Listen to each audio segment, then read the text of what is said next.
Bonjour à toutes et à tous, bienvenue à ce nouveau Good Morning Market. Nous sommes le mercredi 1er septembre 2021 et comme à notre habitude, nous allons débuter par le contexte de marché avant de faire une revue des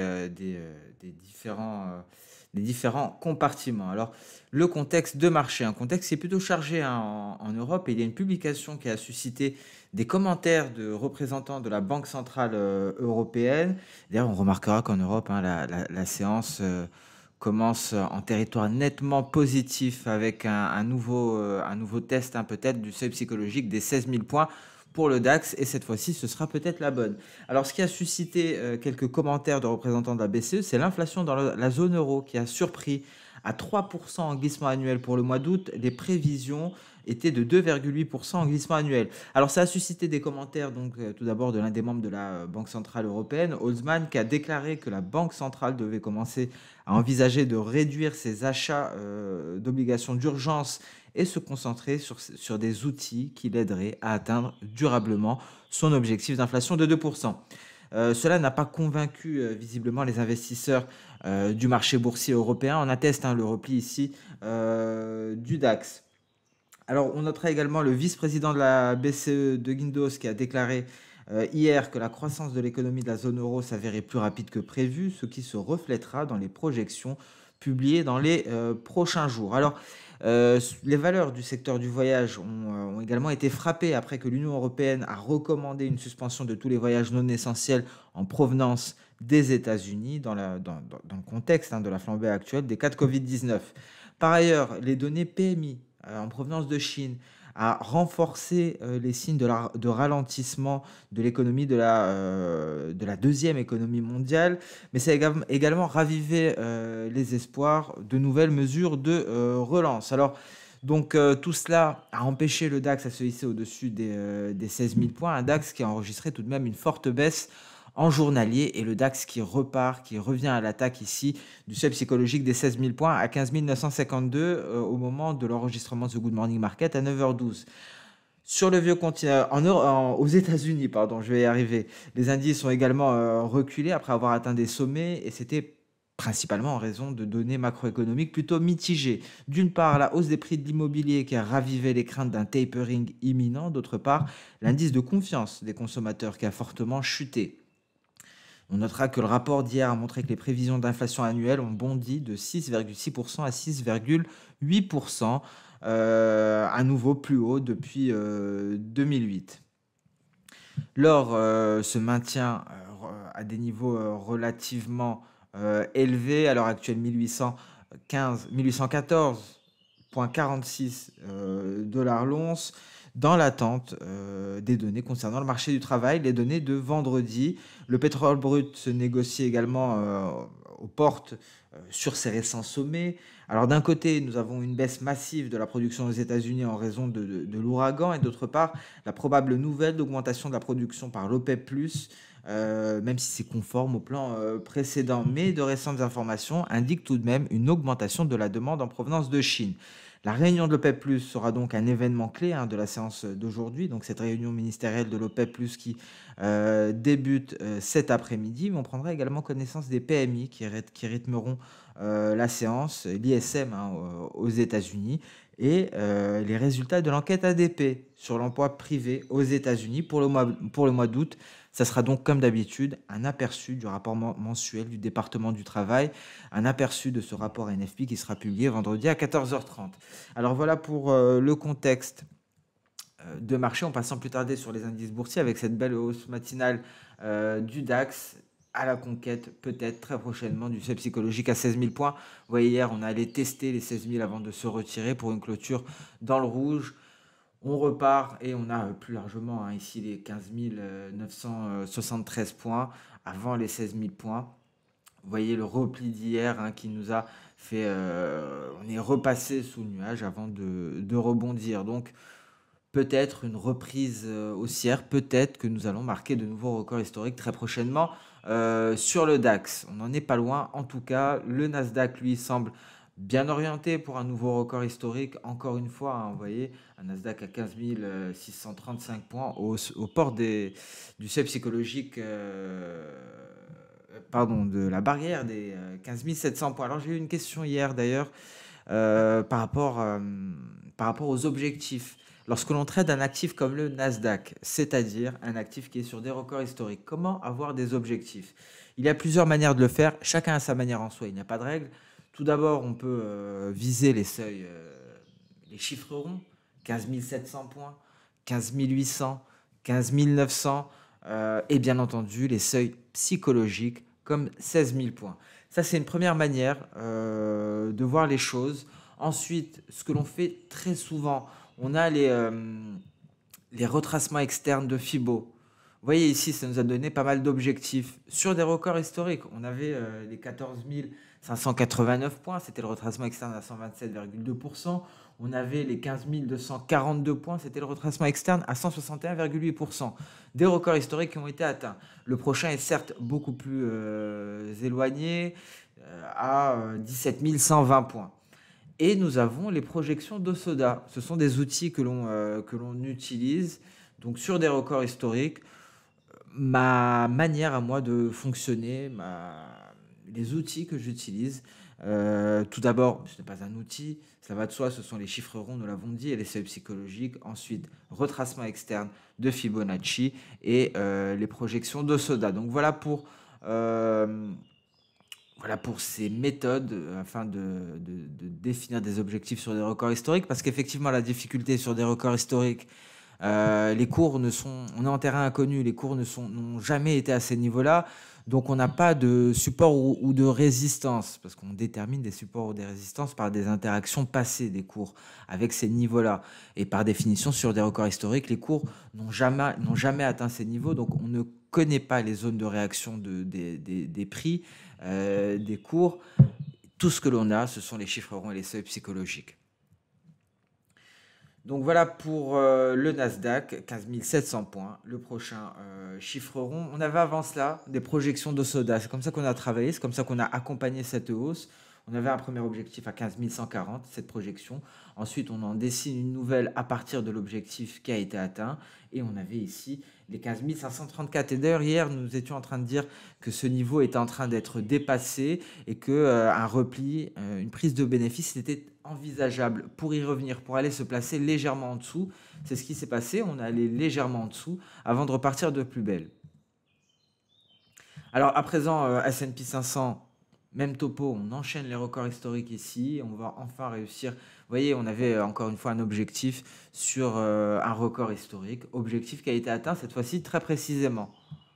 Ça a été assez précis. On a légèrement dépassé la projection d'Osoda, hein, comme quoi c'est un outil qui fonctionne très bien. Pas besoin d'avoir d'énormes connaissances théoriques sur Ishimoku pour utiliser les projections d'Osoda. Il suffit de savoir sélectionner les projections, car on en a plusieurs ici. On a parlé de certaines d'entre elles.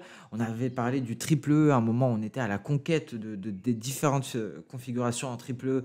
Une configuration assez rare, hein. Je me rappelle d'ailleurs Marc qui en cherchait pas mal. Et nous avons V, E, N, NT. Et la moyenne de V et N et la moyenne de N et NT. Donc la difficulté, c'est de sélectionner, de savoir sélectionner quelle projection aller chercher. Donc S&P 500, on continue la hausse. Pour le moment, on ne peut pas placer de projection d'Osoda sur le S&P 500 ici parce que on n'a rien dessiné depuis l'atteinte de cet objectif. Il faut se hisser au-dessus et dessiner une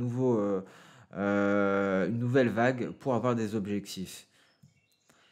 Alors le Dow Jones, également bien orienté, visiblement on pourra aller chercher le récent sommet, c'est l'objectif pour le moment. Dow Jones a eu pas mal de mal récemment, mais il semble parvenir à se redresser avant les chiffres sur l'emploi. Donc target les récents sommets. Plus intéressant, je vous avoue, d'être sur les valeurs technologiques actuellement avec cette hausse qui se poursuit. Donc favoriser à Wall Street le Nasdaq et le S&P 500.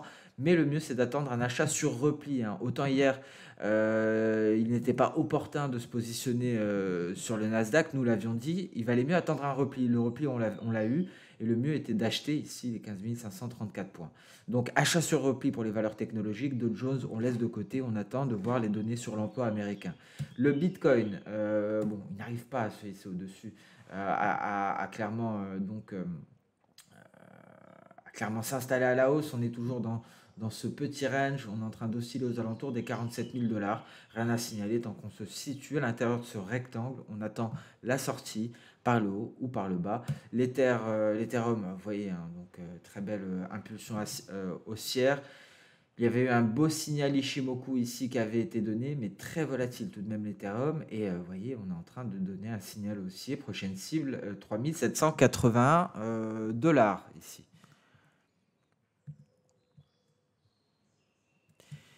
Les matières premières. Alors, je me suis trompé d'onglet. Je suis allé sur l'onglet crypto. Matières premières. Le gold, on l'a dit, installé aux alentours des 1815 $ l'once, à l'intérieur du nuage ici. En données intraday, on connaît le niveau à franchir, c'est 1830 $ environ. C'est ce qui, comment dire, c'est ce qui viendrait confirmer les perspectives haussières pour le gold, hein. D'ailleurs, un graphique qui, je ne sais pas si vous l'avez remarqué, ressemble étrangement au graphique du pétrole de l'année dernière en journalier, hein, petite parenthèse. Vous voyez ici avec cette mèche inférieure, ce creux, un graphique qui ressemble grandement au pétrole l'année dernière lorsque les cours sont passés en territoire négatif. Alors d'ailleurs, on va passer sur le pétrole. Alors le pétrole en données journalières, vous voyez, on est dans un range avec pour borne inférieure les 68 $, borne supérieure les 69,50, une borne supérieure qui est renforcée par la SSB.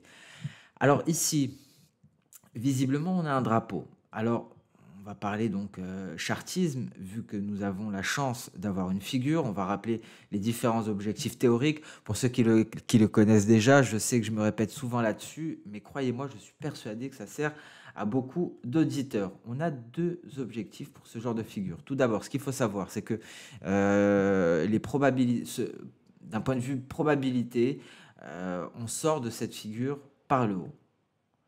On a deux objectifs. Un objectif court terme, en cas de cassure de la borne supérieure, et un objectif de long terme.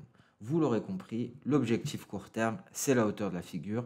L'objectif long terme, c'est l'amplitude du mouvement précédent qui nous a amené au creux, au sommet de long terme. Donc ici, d'un point de vue technique, et attention, tout dépendra de l'OPEP+,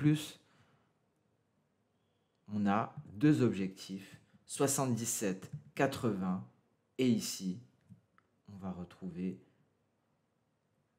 89, 88 $ environ.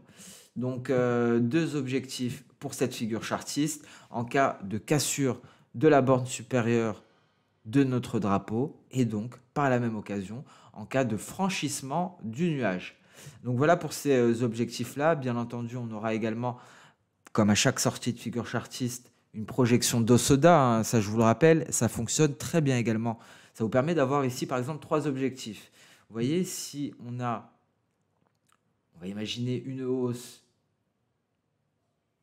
qui irait jusque là avec un repli, ça nous donne un autre objectif. Ici, ça correspond plus ou moins à l'objectif, au premier objectif théorique. Mais voilà comment travailler les sorties de figure chartiste. Tout d'abord, on utilise les différents objectifs théoriques qui nous sont fournis par l'analyse chartiste, amplitude du mouvement précédent, hauteur de la figure, et ensuite, en sortie de figure, normalement, on a une projection de Soda qui peut nous donner un autre objectif. Bon, ici, c'est pas de chance. L'objectif correspond à peu près à un des objectifs fournis par le chartisme, mais on va imaginer ici, par exemple, qu'on refuse de sortir du nuage et qu'on repart à la baisse avant de repartir à la hausse. Dans ce cas-là, l'objectif intermédiaire est très intéressant parce que il est différent des 77-80. Donc voilà comment travailler pour avoir différents objectifs en sortie de figure chartiste. On aura pas mal parlé de take profit aujourd'hui pour le coup. En données intraday, pas grand-chose. Ici, on est plutôt flat. On attend le franchissement des 69-60 pour aller chercher éventuellement les 70-70. Gaz naturel, on repart de plus belle, on repart à la hausse. Si vous avez manqué le train, pas d'inquiétude, on devrait avoir une seconde chance à la mi-septembre. D'un point de vue intraday, pour ceux qui sont entrés sur le gaz naturel, on a une belle projection de Soda ici. Nous l'avions tracé ensemble avec un objectif à 4,660. pour le gaz naturel. Alors pour ceux qui ont pu acheter le gaz naturel, d'ailleurs n'hésitez pas à me l'indiquer en commentaire si c'est votre cas. Ici, je pense, pour ce genre d'actifs, parce qu'on travaille beaucoup sur la saisonnalité, hein, vous le voyez, c'est pour ça qu'on a placé cet indicateur de saisonnalité. Le mieux, étant donné qu'on s'attend à une hausse d'un point de vue des cycles, on va entrer dans un cycle haussier pour le gaz naturel, on est déjà entré dans ce cycle haussier. Le mieux ici, si on entre en position, par exemple, à la sortie de nuages par le haut, à la validation du signal validation qui a été donnée ici. Alors dans ce cas-là, le mieux est de clôturer partiellement. Vous savez, lorsque vous placez un ordre, vous pouvez clôturer tout l'ordre. Par exemple, si vous avez pris un volume de 0,30, vous pouvez clôturer 0,10 et garder 0,20 sur le marché. Alors c'est ce que je recommanderais pour ce genre d'actifs, parce qu'on est en début de cycle, parce qu'il y a de fortes chances que l'on ait une poursuite de la hausse. Il y aura certes des corrections, mais il devrait y avoir une poursuite de la hausse. Donc ici, le mieux est de clôturer partiellement à ce niveau-là et de laisser un tiers ou deux tiers de l'ordre placé initialement, de laisser cela sur le marché. Voilà pour cette parenthèse. Le café. Alors on se replie juste avant d'atteindre D. On peut estimer que l'on a atteint D, hein, le point D qui était à 202, je vous le rappelle. Ici, au plus haut, on est allé chercher les 201,42. Hein, donc concrètement, on estime que l'objectif a été atteint. On est allé chercher la Tenkan et on pourrait poursuivre tout de même pour aller s'installer au-dessus de 200. Donc c'était assez beau sur le café. On n'est pas allé chercher précisément les 202,12, mais vous voyez, hein, ce sont des signaux Ishimoku qui marchent très bien. Ici, on avait deux signaux, la projection de Soda qui s'est enclenchée ici, signal Ishimoku qui s'est enclenché ici, un signal qui était validé avant. Le signal était validé avant qu'il n'ait été donné, donc c'était beau, hein. Ici c'était parfait sur le café. Copper, on nous a invalidé ici l'épaule, tête-épaule, mais on revient se placer tout de même sous la ligne de coup. Donc le copper fait très souvent cela. Alors précédemment, de mémoire, c'était en intraday, je pense, on avait quelque chose du genre ici, je pense, sur cette, souvenez-vous, pour ceux qui étaient là à cette époque, on avait une pseudo-épaule tête-épaule, on avait une ligne de coup. C'est pour ça que c'est important de connaître les actifs que l'on trade, de connaître un petit peu les historiques de cours. Voilà, on va prendre cet exemple-là, on va retirer Ishimoku pour que ce soit plus clair. C'est pour ça que j'ai encore espoir concernant le copper, je vais vous l'expliquer. Le copper d'ailleurs qui est très spéculatif hein, de par sa volatilité, donc on peut lui excuser de temps en temps d'invalider les signaux avant de repartir dans le sens de notre signal. Souvenez-vous cette épaule, tête-épaule. On avait cassé la ligne de coup.